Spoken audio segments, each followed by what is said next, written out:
in Ocala, Florida. We have got a stacked show today.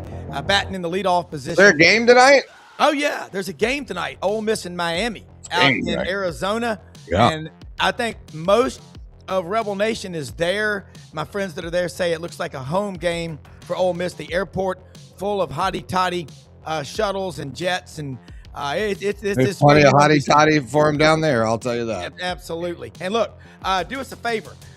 Take a picture with your phone. Be cool of the QR code. We're broadcasting live, 8 channels simultaneously. Twitter, Facebook, YouTube. Hey, you know me. You know Brendan. Wherever you're watching, subscribe. Yeah, wherever you're watching. Yeah. If you're watching this right now, subscribe, like, share, comment, join the show, be a part of the podcast, be a starter. What we're doing, it's free. Yeah. That way you will always automatically get it. And I get these things for the Buddy Martin Show, Scarborough Knows, Lowdown with Lauren Meadows. You always know, click that button and you can watch it. We've got Mr. College Football, Tony Barnhart, joining us. That's always just special. He's incredible. And John Hartwell, equally just this guy is these two guys together, I think, know everybody. And if they don't know them, they don't exist. The Hour of Power begins. Gary Harris also joins us. Matt Dean out on assignment today, feeling a little bit rough. And there's our man. Get better, Matt. One Zone Angel. Good morning. Always good to hear you in the morning. I love that guy. This is every show. Show. He watches everything. I love you, Stone Angel. Let's get started. Get going. Tony, John, I give everybody in the free world tonight is going to be tuned in to Miami and Ole Miss out in the desert. Tony, we talked in the pre-show about how special college football is, how it pulls everybody together. But also, y'all two do. Buddy does. Brent, all these guys, because you've seen so much. And Tony, this is the only hope the SEC has to win a national championship. We had 5 teams that started. Mm-hmm. Is there a danger that Ole Miss, that it's like, okay, we got this far. Don't forget you got 2 more games to win the whole thing? Yeah, I mean, but I don't get the sense that they're gonna relax in that kind of way. You know, it's one, to use the old cliche, it's one game at a time against a really, really good team who loves to play physical football. And so I love this game. As they say in boxing, styles make fights. The question is, who's going to dictate tempo in the game?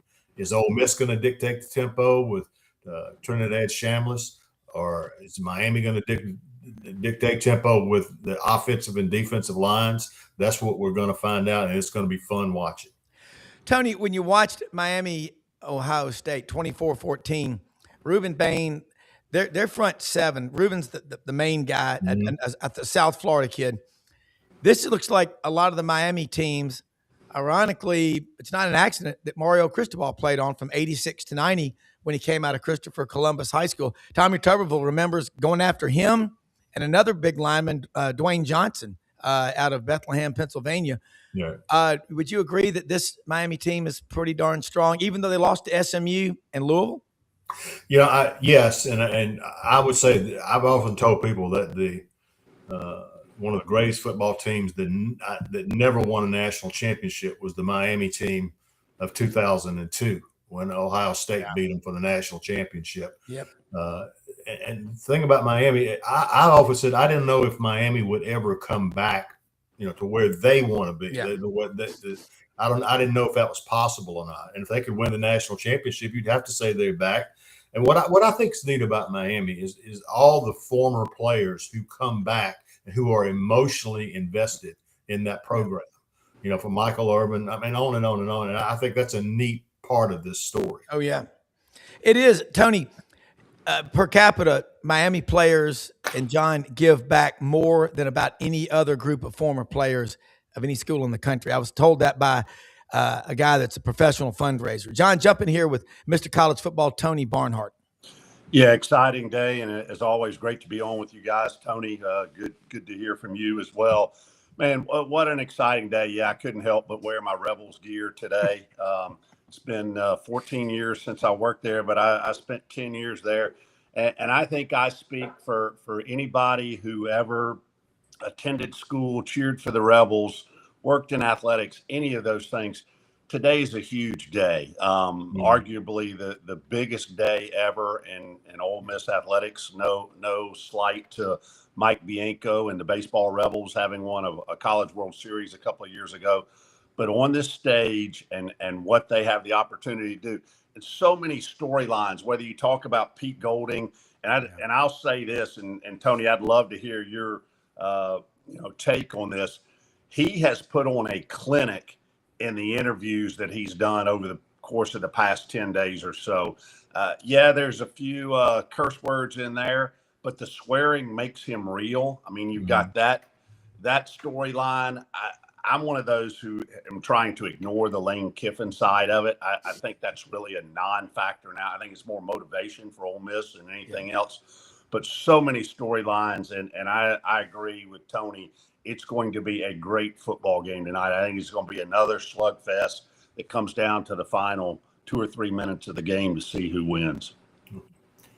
Well, I wrote a column for the Football Writers Association of America. I think they're going to put it up today, or maybe have done it yesterday. And the point that I made there is what a great. I'm a guy, and Rob and I have talked about this. This is about stories. Okay, this is about tell me a good story.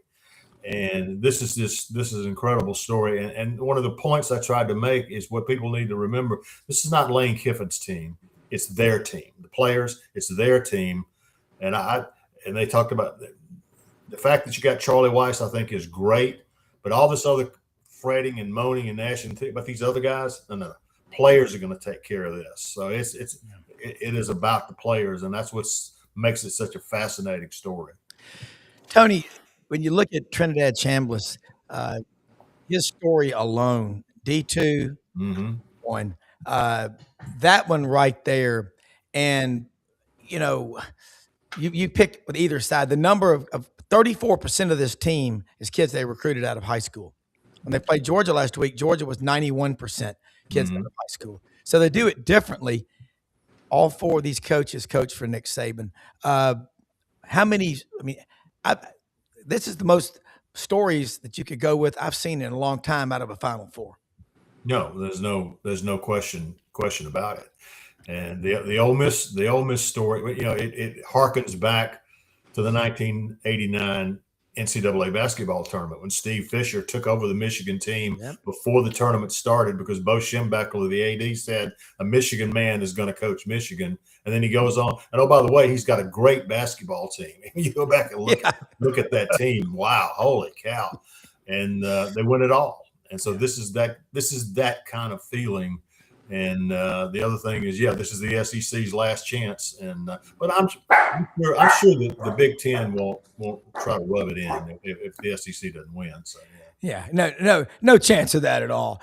Tony, one other thing before I go back to John, the TV numbers. It's kind of strange, but I'm curious how people say, well, if Ole Miss is playing, the TV execs won't like it. I think the opposite. I think it's so compelling. I call them the orphan brigade because, their coaches, he left them and he's trying to pull other coaches away because he didn't think they'd go this far. Yeah. Well, and the thing about it is that the reality is when you have a story like this, it doesn't matter what's happened in the past. People will tune into this game who really don't follow college football because of the unusual storyline and what Ole Miss has a chance to accomplish. That brings people in who are really not football fans per se. So I think the television numbers will be good. So yeah, I do too, John. Yeah, again, so many storylines in it, so many talented players. When you look at the news of the last 48 hours and you see that Trinidad Chambliss with the asterisk there pending a positive outcome of what he's asked the NCAA for to get another year of eligibility. Lacey returning. There's so much positive momentum around this Ole Miss program right now. But like Tony said, when you've got Michael Irvin and Ray Lewis and a whole host of other stars on cheering on the Hurricanes on the other side, it really is compelling. So, if even though we're missing some of the blue bloods, if you will, of CFPs of recent years, I think the interest here, and not give credit to the other game too, because I think Oregon, Indiana is going to be a great game too. And I think whatever two teams survive at the end of tomorrow night, I think Miami next week is going to be electric as well. Yeah. Tony, the talk now, what do we have? What's the deadline on whether we go to 14 or 16 teams in the playoff? January 23rd. Okay. They've had several meetings already, but the deadline, they put together the deadline. If they're going to make a change, the decision has to be made by January 23rd. If they don't make a decision, that means that next year we will continue to have a 12-team playoff. In your opinion, 13, 14, and 15, they'll scream the loudest. 17, 18, and 19 with a 16 playoff. Would you agree with that? Yeah, I'd agree with that, and I think 16 is the way to go. The storyline about all these folks that are getting buys are still losing. The calendar doesn't change if you go to 16. All you do is play a complete first round and don't have any buys. So I think absolutely think that's the way to go. Think about this: 16 teams in the playoff, eight home games in the first round. How good would the response to having home games in this tournament has been really good. Suppose you had 8 home games in the first round. Wow. I mean, when they played the game in Oxford, John, arguably the biggest sporting event in the history of the state of Mississippi within the borders, correct? Yeah, I would agree. The other thing that's being talked about right now too is, and this goes back to Tony's point about home games and the popularity of those, is, hey, do we possibly look at some second round games as well? Because I know, talking to some of the Ole Miss people, and you probably have too, Rob. I mean, I was texting this morning with a friend of mine who is a significant donor and booster, and he's like, hey, I'm traveling all over the country, from a work standpoint and from a financial standpoint, traveling all over and hey, we win tonight and turn around and going for 3 or 4 days to Miami next week. And I've got to take my kids and my grandkids and everybody else. He said, this is a pretty expensive proposition. Mm-hmm. So I think you may see some more conversation. Obviously, you've got to be sensitive to the traditional setting of bowls, what those do, the sponsors there. But I do think that's up for discussion too. Is it first round games at, neutral sites, and then you go to second round games at home sites, or some combination thereof? But I know that's on the table for discussion as well. Tony, I went to the Liberty Bowl with my friend Boyd Wade. That was his 52nd Liberty Bowl, my 39th Friday. We sat in the rain. We had 2 of our friends up from Alabama. They disappeared in the first quarter. But I was there, and I love all that history, tradition, and heroes. But what about what James Luden here is saying? I understand the tradition, but I truly believe that home games should go all the way until the national championship. If you get higher seeds, these fans deserve home field advantage. But again, it's the cost. Trying to get a plane fare the week of versus 6 months in advance or 3 months in advance, it ain't cheap. No, it's not cheap, and that will be quite a debate, because obviously that the role that particularly these 6 bowls that are involved in the playoff, the role they have played, and what do you do with the Rose Bowl? You're not going to say, well, Rose Bowl won't you've got to take care of them, because they found that the Rose Bowl property is really helpful. I mean, and to have that on New Year's Day, and the contracts are in place between the Rose Bowl and the CFP that they will play on New Year's Day at 4:00 Eastern time. So that's it sounds great on paper, but I don't see them telling the bowls after all this time, nah, we don't need you guys anymore. Yeah. John? Yeah. Hey, I was looking at your comments there, Rob. I'd be remiss if I didn't mention the non-call on the face mask the other night in that Ole Miss game. That again, in talking to a lot of Ole Miss folks, they're like, "Oh gosh, here we go again."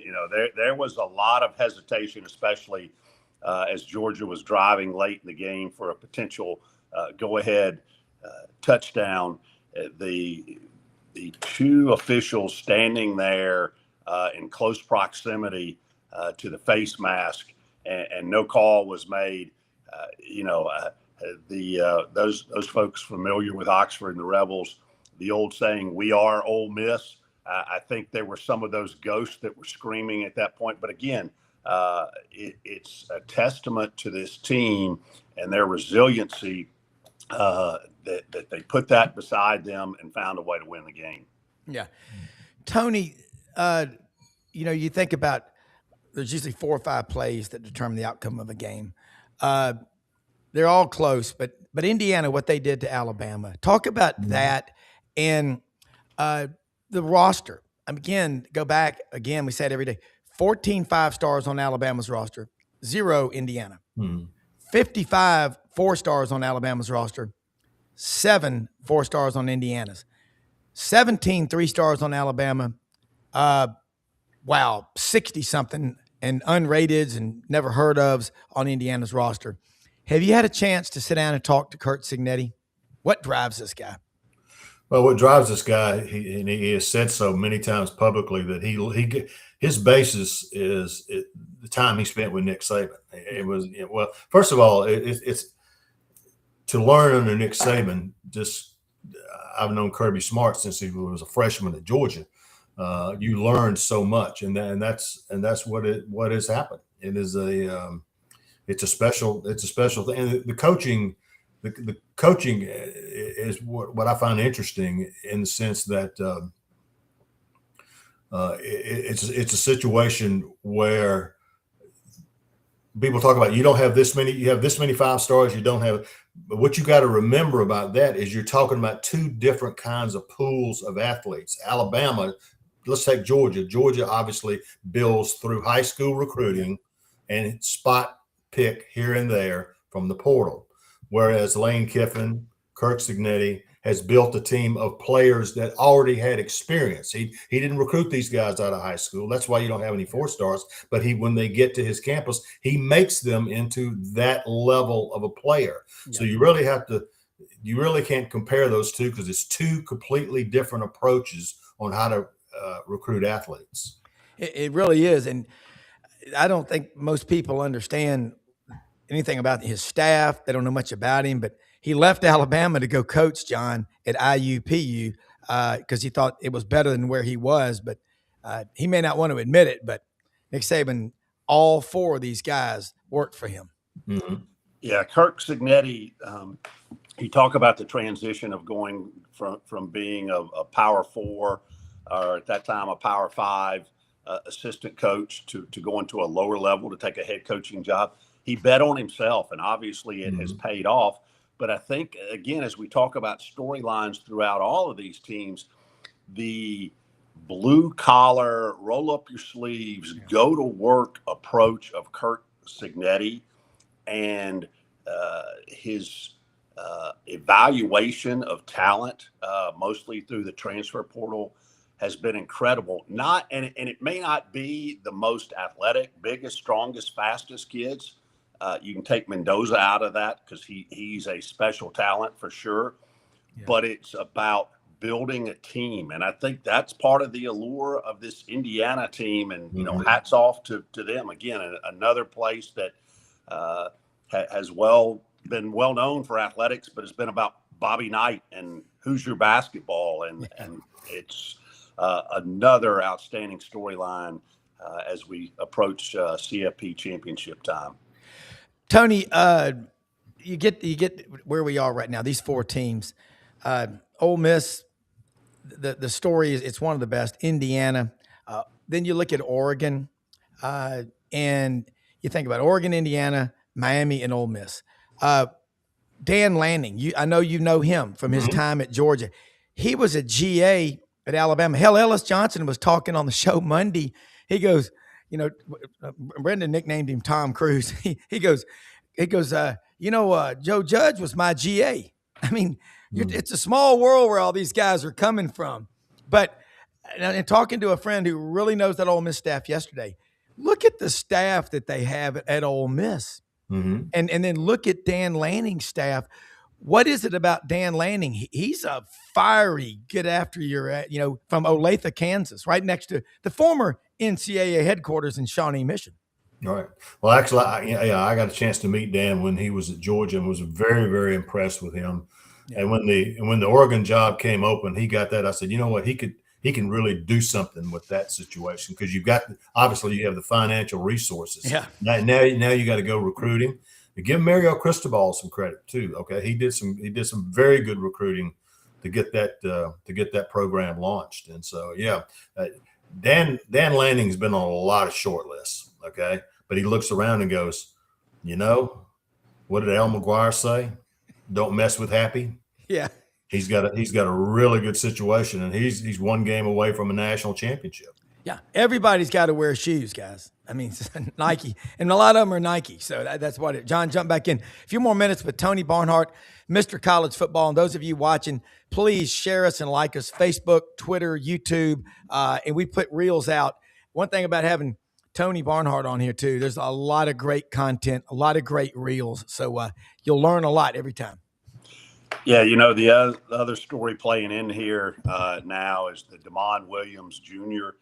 Saga at Washington and the contract, and is that going to be enforceable? And where's he trying to go? I know LSU has been mentioned in that, but when we go back to NIL, which we can't ignore that in any of these conversations, how that plays out is going to be really interesting to set. I won't say a standard because it's constantly evolving, but how that plays out and if he's let out of that and who has to pay who, that's an interesting dynamic. But I'll go to the flip side of that for just a second. The FCS National Championship game the other night was outstanding. Hats off to Montana State. But, that continues the question out there, hey, is it time to consider a group of 5 championship along the same types of lines? There are a lot of arguments for and against that, but I'd be interested to hear Tony's take on those items. Yeah. Well, I've long felt like the group of 5 should have their own championship, their own national championship. And I think it would be good. I think there'd be a lot of interest, but I also know what this group of 5 schools are thinking. I can be the next James Madison. I can be the next Tulane, and get it. So that's going to be a hard nut to crack. But I think, it may just ultimately evolve as we get closer to one big super conference, if that's what we end up doing. But I think it's a good idea. But I don't think the group of 5 they want their shot. And it's a dream for them to get there. So, well, and I would think if a school like Tulane or Memphis gets in there, or any power or group of 5 school, the fundraising, it's a little easier to go ask for the money. And you look at a program like Cincinnati over the years, Eastern Michigan or Central Michigan sent all these coaches, Mark D'Antonio, Brian Kelly, Butch Jones, all went to Cincinnati. And then they went on to bigger things. And now Cincinnati's got a pretty solid program. I think that's what I see. I mean, is that true or am I off? Part of it, as most things in life do, comes down to 2 things: dollars and cents. And having sat in many of those discussions over 13 years as a group of 5 AD, that is the concern. Yeah, it would be great to have a playoff. But at the end of the day, are the financial components of a separate group of 5 playoff going to be able to produce enough money that the group of 5 schools, whether they're participating in it or just a beneficiary of some of the financial windfall of it, is it going to be equal to what they're currently getting right now out of the CFP distribution. Mhm. And I don't think it is. But now you've got private equity playing in there. Is this an avenue that potentially private equity, not directly with the institutions, but indirectly, can help funnel some more dollars in there? Yeah, Tony, I'm curious what you think about that proposed $500 million private equity deal with Utah. I Yeah. mean, what could possibly go wrong? No, what could possibly go wrong? No, Wow. I'm not real big on the private equity concept. I understand where they're coming from. I just think there are too many complicating factors, and so I am not real big on that. Yeah, and so, all right, Tony, before you go, what are you going to be writing about? Talk about your column today, upcoming columns, 50th year writing. I Yep. think you're just getting started. I mean, I'm saying, and we want you to be part of our network, man, with your podcast, because you are, every time you come on, and John and Brendan, everybody knows this. You've got so many great stories that you're writing about. And at Media Days, guys, Tony's always, he's so polite, quietly, he's over there talking to the people that are moving the needle in college athletics. And, we all know that. So I want you to make it to 100, which means you're 70% of the way to your goal. We got to have Mr. College football. We can't have Florida with no beach. Oh my goodness! I'm just saying. Well, I appreciate that. I had a wonderful dinner last night with the folks in the Peach Bowl. I'm on the board of directors for the Bobby Dodd Foundation. Wow. And we had a wonderful dinner last night. And I was just looking around at Maria was with me. I said, how cool is this? Capital City Club, downtown Atlanta. And Bill Curry was there, former Dodd player, and told us some great stories. So it's been a wonderful, and I've had a wonderful stretch researching this book. My problem now, guys, is that I've done most of the research for the book. Now I got to sit down and write the sucker. Okay? Yeah. that's always a challenge. Yeah. But it has been a lot of fun, and we'll have our meeting at Football Writers will have our meeting down in Miami when we get there next week. That's sort of our end of the year convention to trade notes, and I'm looking forward to seeing everybody. Well, and I want you to meet Clark Humble in Sandy Springs. Next time I'm down there, we're going to all go out. I'll take everybody to dinner. I owe you a phone call on that. That's right. Yeah. He'd love to talk to you. And when you talk to Clark, he said, he goes, I grew up poor in Iowa. I dreamed about all this stuff. Life's been great to him because he worked his butt off. But he said, I got to go to all these. When you talk and you hear his stories, Tony, it goes right in tandem with what you do. That's why Mr. College Football for president, I'm going to nominate you. But anyway, let them know how they can follow you, and we'll do it again next week. Well, we do something because I've been researching this book. I haven't written nearly as much stuff. There's just too much going on. But I did post a column this week about Ole Miss and what it's like, and the history, and most of the people who listen to us, they have no idea who John Vaught was. Okay. And that John Vaught in 1962, the last time Ole Miss won a national championship. Yeah. And that's why it's really, really cool to be a part of something like this. Oh, it really is. Well, Tony, look, Happy New Year again. Look forward to having you on again soon. And John, you'll probably run into Tony. Get some sound bites from him for the show when you're in Miami. But as always, thanks more than you know for sharing your time with us, Tony. All right, guys, have a good one. Hey, You Tony, see you next week. Hey, hopefully we can get together with Langston Rogers next week in Miami and celebrate the Rebels. A great American, Langston Rogers. Nobody doubt. better. Nobody better. Well, he and Claude Felton and David Housel, buddy, you can't get better than them, man. All They're right. the best. All right. Thank Take you care, so Tony. much. All right, guys, take care. John, this is what's so great about college football.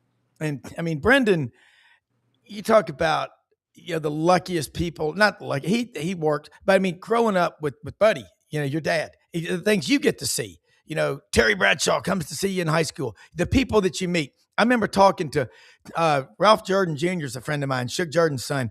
He said one time he was in college, his mother called him and said, you need to get home right now. Your father's here and he wants you to meet somebody. And he goes, well, Mom, I'm going over to the Sigma Nu house. Blah, blah. She goes, get home now. Ralph Jr. gets over there on Woodfield Drive, walks in the house. Your mother, Miss Evelyn, goes, go on in the den there, son. He goes in the den, and sitting on the couch is his dad, probably smoking a cigarette, and John Wayne, the actor, and the other, oh my God, that was in the actor, that was the other star actor in the movie. They were filming the Green Berets over at Fort Benning, and they wanted to come over and meet Coach Jordan. I mean, that kind of stuff, when your dad's a sports writer or a coach that you get to meet, that's what's so special about college football. You mentioned Langston Rogers. God, that guy can tell us. If Mark Twain or William Faulkner at Roanoke in Oxford were sitting on the front porch telling a story, it'd be like talking to Langston Rogers. What a special person he is. First class all the way. You know him. Tell people about him. Yeah, the longtime media relations director. Back then they called it the SID. Has evolved from. It was David Jansen. David Jansen was in there with John Wayne, who was the act. Remember, he was the writer in the Green Berets. Yeah. That's awesome. But yeah, Langston, I know today is special for him. He's kind of the guy who put together the Manning room at Ole Miss. A tribute to Archie and Eli and their family. But again, he's one of those guys I thought of this morning who has has put in a lot of blood, sweat, and tears equity into Ole Miss athletics to see a day like today evolve. Yeah, and it really is. And so you think about Gary Harris is going to be on with us momentarily from Tuscaloosa. Said he's trying to get on. But John, I love what's going on right now. It becomes so much more tangible and it's real when your team or a team, you're right next to their campus within an hour. You've got a lot of, I have so many Ole Miss friends. Oh my God. Guys in my hunting club like Michael Campbell that have grown up in Natchez, Mississippi, been going to the games. I mean, they've been there for the good, the bad, and the ugly, and there's been plenty of ugly. And they are just, I mean, they're not, hey, they got a right to be, excited and all like that. Think about how many people are driving out west. I-40 out to Arizona. You've been to these national championship games. For people that are on the fence, let's say you got a guy in Memphis right now going, man, I've got access to a plane. Should I go? What would you tell him? I'd say there's no question in that. You've got to do it. If your team's, again, you think about the number of really talented, really good college football teams. And for all four of these teams that are left, yeah, they've had great preparation from their coaching staff. They've got a lot of talent. But you know what? To get this far, whether it's football, men's or women's basketball, whatever the sport, to get this far, the ball's got to bounce your way a couple of times too. And you can't just say, hey, this is going to happen. And I do think that's one of the great equalizers in college athletics today. NIL, for all the challenges you're having with it, it is an equalizer. And I think it's even more important. Hey, if your team is this close to a championship and you're debating whether, hey, can I go? Can I make? You better take the opportunity because it may not come again. Yeah. Let me say something. I love Indian Pass Pirate. He's talking about Cortez Kennedy. I met him one time at a Touchdown Club of Memphis event. He came over to a party someone had at their house, and I'm in there. Bobby Joe Franklin, former football coach at Northwest Mississippi Community College in Senatobia, the five-star city, home of Alan Callicott, mayor forever. Cortez Kennedy walks in there and shakes my hand. It was like shaking hands with a country ham. The man, his hands were ginormous. And I'll tell you where he's from because I go over there a lot, Wilson, Arkansas. And they have a street, Cortez Kennedy Lane. Cortez, NFL, wasn't he man of the year a couple of times? Unbelievable story. And played at Miami. Indian Pass Pirate, hunted with Tez back in the day. Wow. That would be cool. Gary Harris, sports director, Channel 23 in Tuscaloosa. Gary, I was thinking about you talking to my wife and our daughter that was in Tuscaloosa when that tornado hit April 27th of 2011. She was a senior there. Were you in the TV studio? Before you go to football, were you in the TV studio when that storm was coming? Were you at the station? You're muted. Okay. Tell Tony, you're muted. We can't hear you. Okay. Tony. Gary. I'm good Gary, now. Gary. I'm running behind this morning, and Sorry about that. Sorry. So Yeah. no, I was in the TV station. In fact, I had a kid that went with me, and we went out to try to shoot some video of it, and got some really good video. In fact, probably shouldn't have done it. Went up to the bank building downtown and went all the way up to the top and got up on the roof for a while. We coming, and we said we better get down, but get on back downstairs. But it was an unbelievable day, and one that I don't know why you brought that up, but I was working that day. Yeah, we were just talking about it, and I said that I thought you were there. Tony, Alabama football right now didn't go well. We know that in the Rose Bowl, 4 losses, 2 years in a row, and Kevin Skarbinski on this channel did a great podcast looking at the record after 2 years. Nick Saban, Kalen DeBoer, what Nick Saban inherited, nowhere close to what DeBoer inherited, but what's the temperature of the Alabama fan base after the 38-3 loss to Indiana? Well, I think there are some now that are, closing ranks and will tell you that what Kalen DeBoer inherited was not as – I've saw some guy go out on a long post and explain how Nick Saban inherited a better team than Kalen DeBoer did, believe it or not. So you got you got some of the people in the fan base that are, they're going to be loyal until the very end and don't see anything other than progress was made this year, which it was based off the first year. Again, you went 10-2 in the regular season. You made it to Atlanta for the SEC championship game. You got into the playoff. You won a road playoff game in the first round and then lost in the quarterfinals of the Rose Bowl. So there are going to be some that are going to, regardless of what you say, they're going to push back on you. And then there are going to be others who, the sky's falling. It's terrible and they can't run and can't block up front. And players going to the portal. And then there's going to be probably the mid-level fans that are trying to look at it objectively and saying, that it was a decent year, but certainly next year needs to be better. So it's a mixed bag right now, which is often the way that it is. When you're going into the third year with a football coach, but good and bad and everywhere in between. All right, John Hartwell jumping here. Gary Harris, Tuscaloosa, Tide 100.9 and Channel 23, and Tider Insider with our good friend Rodney Orr. Hey, Gary, I know we're football primary today with the CFP semifinals going on, but I didn't get to watch any of the Alabama-Vandy game last night, but it must have been a heck of a basketball game. Sounds like it turned into a free throw shooting contest as well. Yeah, it kind of feels like the officials hijacked it a little bit. And I know they've got a tough job. I get it. I understand that many big, strong athletes playing as fast as they play. The officials want to make sure they keep the game under control. But again, I just wish the director of officials in the league would remind these guys, nobody goes to the games to see them. They're not, I've always said, if you're, I don't care for celebrity officials. If fans know your name, and I would say Don Daly is one of those guys. If all the fans know who you are, you may think that's a good thing. I don't think it's a good thing. And I thought last night it got ridiculous, and I thought it took away from the game and just too many fouls. I know you can't have a free for all out there, but I'm just, when I see a game and it's just, the game is impacted, the pace, the flow by officiating, and it bothers me. And that was a hard game to watch at times last night. I'll say this, if I'm, and I cover Alabama, but I'm not at all the press conferences now, especially now that I'm filling it on the news. And I wish one of the beat reporters would ask Nate Oates, how concerned is he that he can't ever have a full roster of players?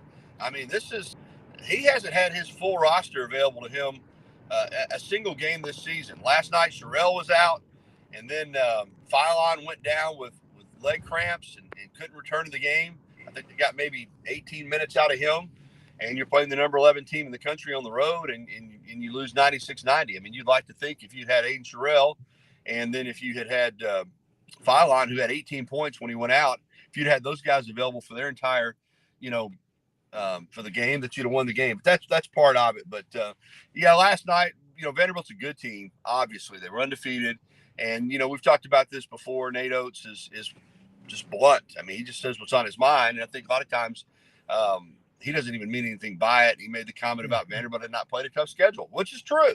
Doesn't mean they're not a good team. And he went on to praise them, but like Nick Saban says, players in this day and age, nothing gets them excited more than like what they perceive as disrespect. So, of course, the Vanderbilt people made a big deal about that. He said that, but that's a fact. They had not played a tough schedule. Doesn't mean they weren't a good team. That was a good win for them last night. They're undefeated. They're going to be in the top 10. Tough loss for Alabama, but it's just peculiar to me, guys, that Alabama, for whatever reasons, it's just been a year where every game they've had people in street clothes on the bench or people not available to play. And sometimes it's been as many as 5 or 6 guys. So, they're a good team. You would just like to see them, though, with everybody available and healthy, what the potential of them, their team could be. But, at this point in the year, I don't know if we're ever going to see that. Doesn't feel like it. Well, one quick comment and a question. Only place where we have celebrity referees. Growing up as a kid, we're all the same age. Wrestling referee Jerry Calhoun in here in the ring with manager Jimmy Hart, a fine man indeed, with Jerry the King Lawler, Bill Dundee, Plowboy Frazier. Who could ever forget a 6'7", 483-pounder in short pant overalls and combat boots? What a stud! All right, question for you, Gary. Looking Alabama in the last 5 or 6 years. How many defensive linemen have they had taken in the NFL draft, first or second round? It hasn't been many. There was that run under Saban, of course, where it was every year. It seemed like there was 1 or 2 that won in the first round. So, right off the top of my head, Rob, I can tell you it hasn't been many. So, that's probably the biggest area, if any. That's probably the biggest area where, if you look at Alabama, where some people would argue they've regressed, has been on the lines of scrimmage, particularly on the defensive line of scrimmage, as far as top tier players. All right, one more, and then back to John. Ty Simpson, is he going in the NFL draft? What's he going to do? Yeah, he's going to the NFL draft. Okay, it's official. Okay. He's already announced it, and his dad, Jason Simpson, the coach there at UT Martin, said that every GM that they talked to, every single one, gave him a first-round grade.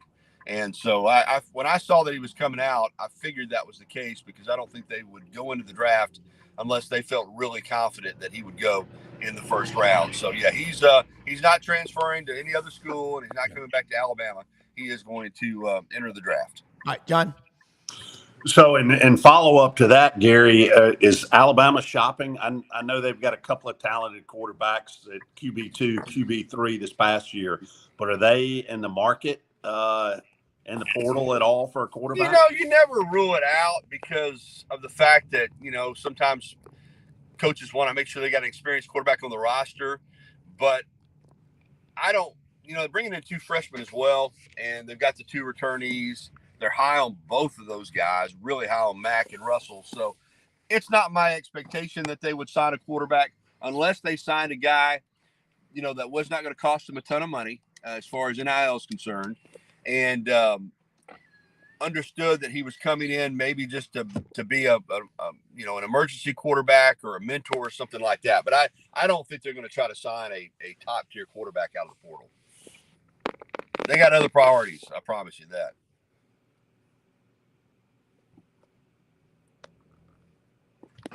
Did I lose you? Rob, you're muted. Rob, you're on mute. Yeah, sorry about that. I was on mute. Gary, it's not just Alabama. It's across the SEC and all of college football.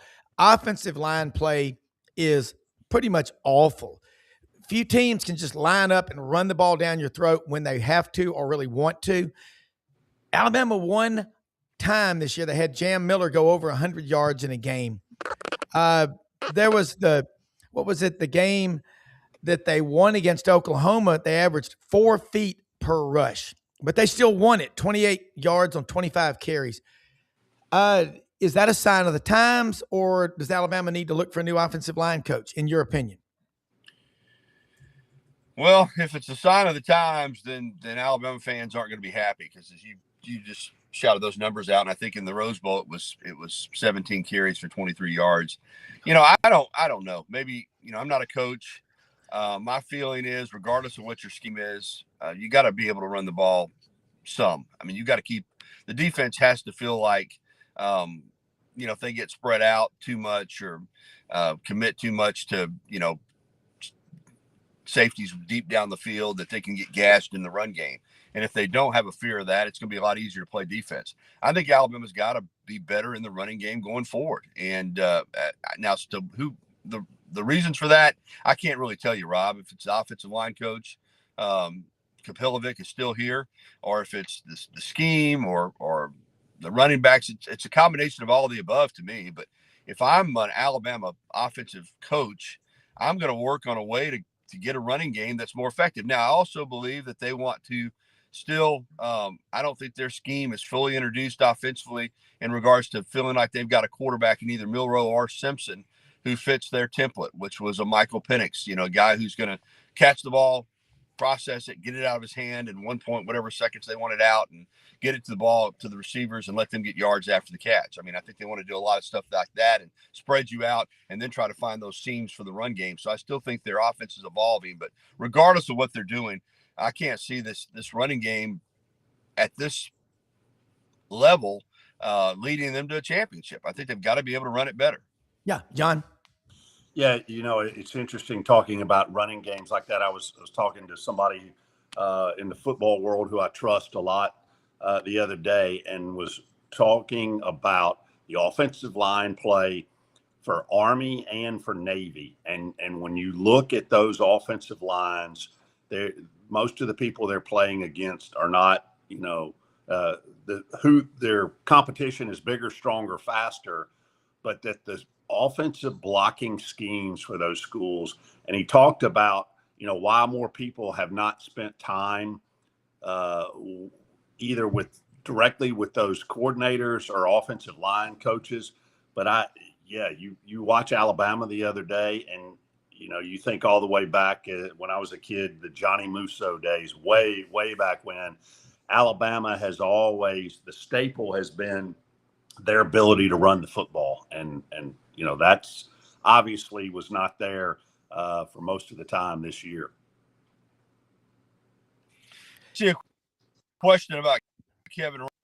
Is he supporting for Alabama? He's in the form out of Tuscaloosa County High, who committed to Miami, flipped to Alabama, and then early season got hurt. I think he's plans. What about Crowell, the running back you signed out of high school? Kevin Skarbinski thinks he is a difference maker. He's watched him play a lot in high school. Your thoughts on him?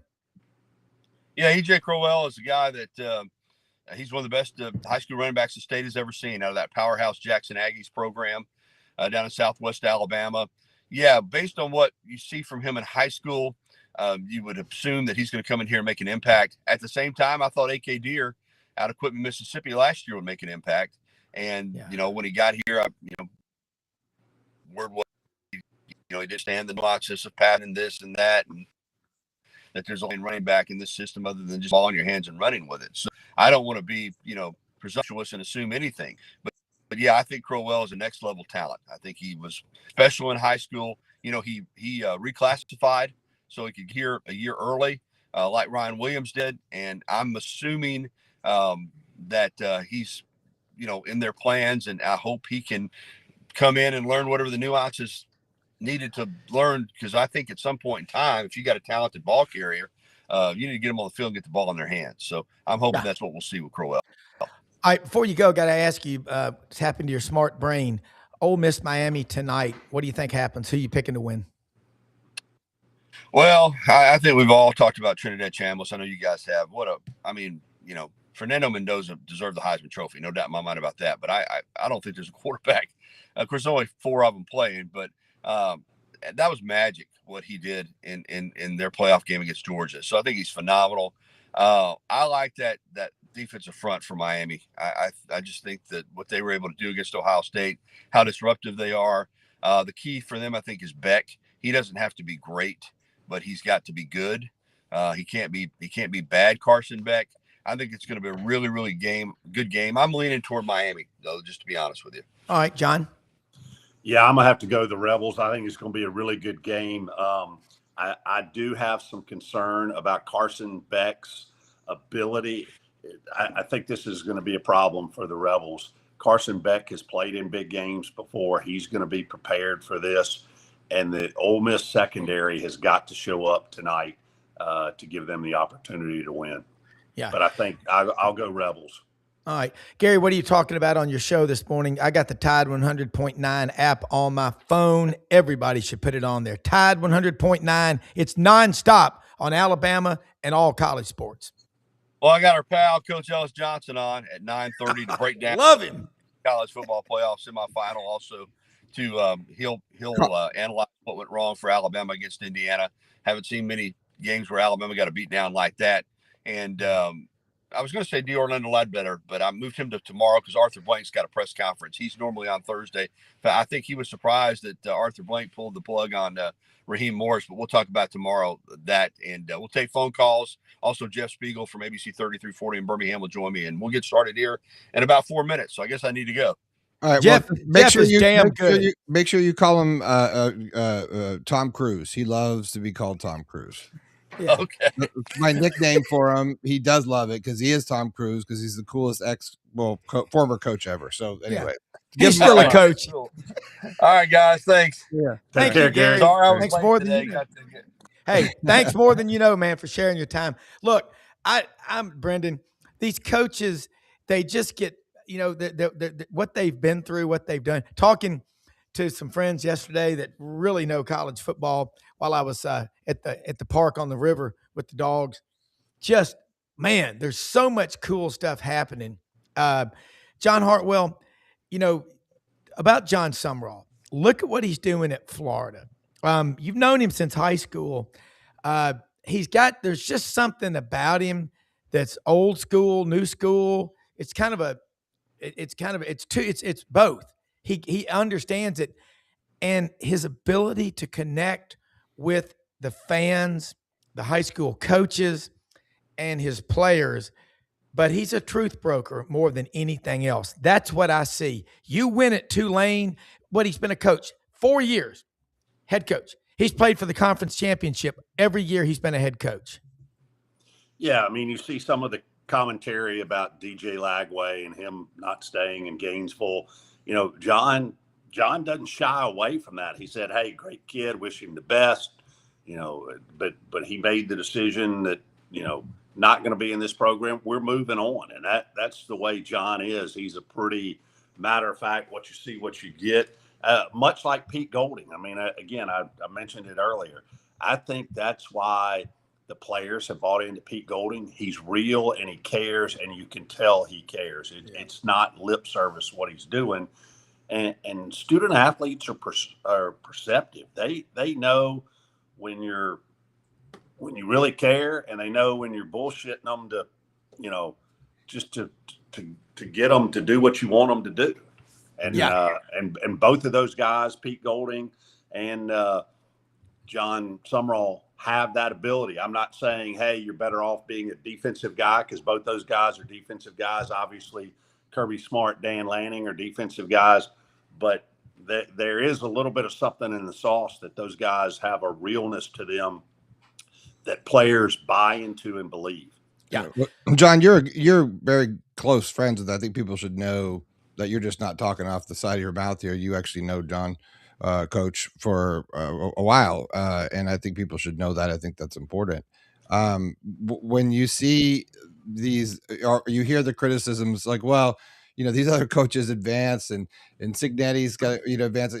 Talk about, as a former AD, the difference in the talent level that Summerall had versus some of these other guys and these other teams, a la Cignetti and Miami, all these different programs, very in depth, what that actually means. And I believe that John did so much over at Tulane that it's a sort of appreciated. Yeah, underscored. Yeah, it really is. And I'll say this as it relates to Tulane, and you've got some other institutions where you have the same thing. Not only is it going to be a bigger challenge? I'm not going to say it can't happen, but it's a bigger challenge to attract the 4 and 5 stars, 3 stars, even for that matter. But you've also got academic requirements that you're not going to get. You may get a handful of waivers for kids that don't qualify academically to the same rate or to the same standards that the general student body does. But you've got to be creative, and again, it goes back to you've got to be a great evaluator, not only of talent, but of, hey, what potential? If I can get this kid into my system and play this role, how does that translate to success?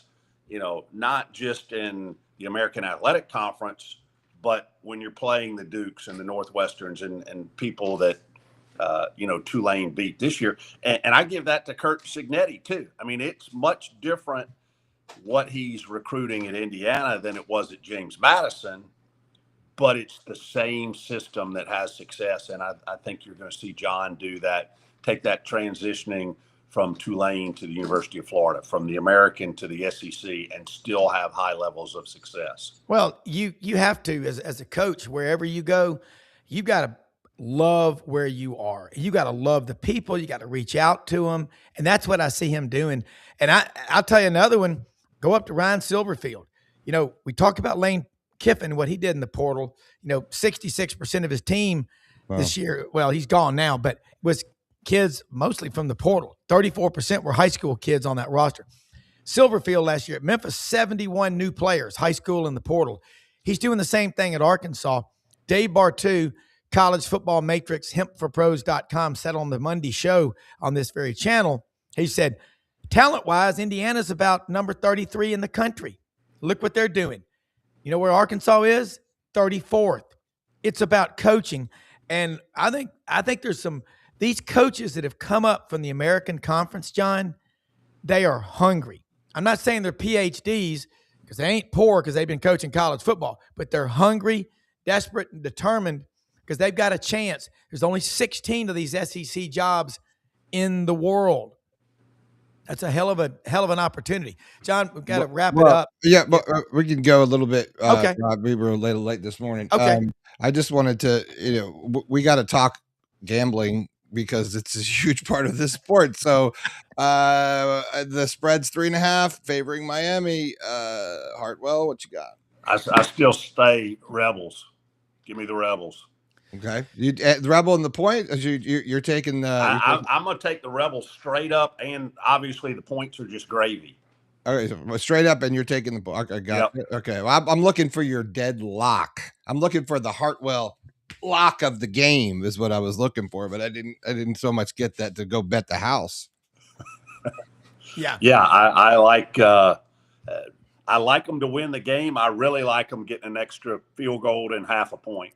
Okay. All right. Rob, what's your pick here? I said Miami. I'm sticking with Miami. I want Ole Miss to win, but I just that front seven for Miami is so disruptive, and they have been so good at running the football that physical part of the game, which is everything, is enough. But again, I hope this is the case where I hope gambling I'm wrong. now. Yeah, I'm taking Miami minus 3.5. Yeah, you're taking okay. Yeah, I agree. I agree with Rob there. I think Miami's going to show up and prove to everybody how good how good their line is and how tough they are up front. Because I think I mean I watched them play this year from the sidelines, and they're a big group. I really do think Miami's gonna surprise some people. Not surprise them, but I think there's a lot of people thinking Ole Miss and all the momentum is going to be more than to overcome that. I just don't think that makes good football sense. Question for you, Brendan. You were down on the field at the Miami Florida game.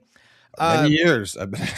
Speed wise, how fast is this Miami team? How do they compare to this Ole Miss team for speed, especially on the wideouts and skill, all the offensive skill players? I think John can attest to this. It's really hard to evaluate talent from the sideline. Like that's why there's a high 50 camera that these That's guys right. watch. What you can tell from the sidelines is very different because you see the organization of the program. You hear coaches, you hear call outs, you can't necessarily park out behind the bench. There's rules. At Florida, you walk behind the bench to get to the opposite end zone. So you kind of like get this breath of, just really being, on the sort of the viewer from the field, right? So from the observer, I guess. And you see size, and you just see, like who's more physical. I think it's just a different way to evaluate. So I'm not trying to bail out in the question. I just don't think it's I could accurately answer it from that perspective. No, but watching them on TV, I mean, I agree with probably not what everyone else is saying, what John was saying earlier. I think Miami's just balanced.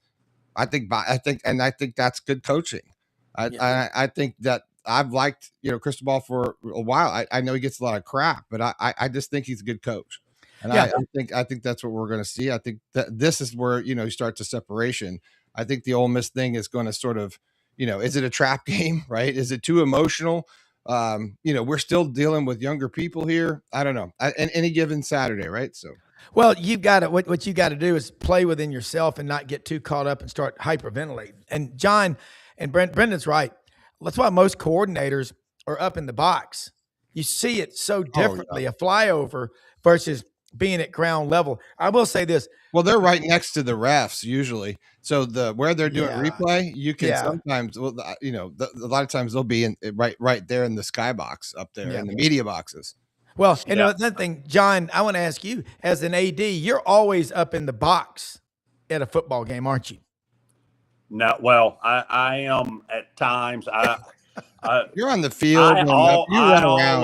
I always reserve my fourth quarter to be able to find the opportunity to watch the game. I mean, obviously, as an AD, you've got to make your rounds in the suites in the club area, and glad hand, and you're doing some on the field presentations too. But I always reserve the fourth quarter to kind of go get in my own zone where I don't have to listen to all the armchair prognosticators and what they're doing and the commentary on the game. I'm either locked in by myself or, there may be a couple of staff members who I know they know not to bother me with periphery stuff that's not important in the last 15 minutes of the game. That's a stressful job these days to be that guy or man or woman in that position, I think, because I see you guys at the sidelines working around at a big blowout game or whatever it may be, and that can get stressful. Yeah. And John, that's the one thing too. We talk about a team. Oh, we're going to beat the brains off this other team. Listen, when you're standing on the sidelines in the pregame warmups and you see the guys on either side dressed out, that's when you start going, wow, if you're not ready to play, you're going to get beat. And I hope they took some energy gummies. By the way, let me say something about those energy, chill, and lights out gummies from hempforpros.com. They work. They're simple. They're legal in all 50 states. Hempforpros.com. Say it again, hempforpros.com. I'll spell it. And they work. Look, Dave Bartu. When you've got the NFL as one of your official, like this is not your average, gummy. You guys got to understand that there's a lot of research and good research that's gone into to really help athletes recover, really have athletes find sleep, and heal faster. And when you talk about energy and these kind of things, it's not like you zing, take a cup of coffee, your heart's racing or anything like that. It's not a drug related thing. It's a gummy and it's a natural situation. I've taken them myself. Dave done a lot of research, all organic, all of the farming and everything is done, exactly how you want it to be. And if you're going to do a gummy, you're going to do a CBD, you're going to do something like that. It's hard to find this stuff. It's really difficult because there's a lot of really bad product out there. Check out these guys down here. You want to trust these guys. We trust it. We take it. Hit the QR. You won't be sorry. I think it's Friday 2025. There's several things that you can hit at the checkout. Get yourself 25% off. Yeah, and another thing too, guys, y'all all have heard of the former linebacker for the Chicago Bears, Mike Singletary. He was he was the first guy to use these, and he said, "Hey, I hadn't slept like this since I was 9 years old. These things work." NFL play. Harry Carson, a lot of these guys. Look, another thing I tell you, great stuff here, and I'm going to thank everybody for watching. Share us and like us. We are building a channel. This game tonight, man, it's going to be so much fun. I tell you, it's emotional knowing so many Ole Miss people. This is going to be so much fun. Let me say, LandersFordMemphis.com, folks. Get out there, ask for Brad Bellamy, the GM. Brad also loves talking college football, college sports, and we're talking about here doing a gaming show with Bartu and some of our team members like a Brad and like, Frank. They'll have a lot of fun with it. Landers Ford open every day of the week except Sundays. Make it simple for all your car, truck, and SUV needs. Landers Ford, Memphis, Poplar, and Houston Levy, right down the street from Hewlett and Dunn Boot and Clothing Company. Open every day of the week, 10 a.m., 6 p.m., except for Sundays. And Rumble Boxing, how you fight is how you live. Look, most often we see the face of Christ in the least among us. Think about every time you're out there what you can do to help other people out. This show's a great platform. John, Brendan, I think I speak for all of us. We can't thank the people enough, like One Stone Angel. He is the first man up every day. I love this guy. Indian Pass Pirate, Kelly Leak, all of you. We're still gonna work on our goodbyes in 26. That's so you know. Rob, you're the day, annoying parent that doesn't leave, and you sit in the driveway. Love you, Rob. Say goodbye. Goodbye, night, John Boy. Go watch football. Thank you, everybody. Thanks, guys. Shalom, everybody. Great. Thank you. All righty.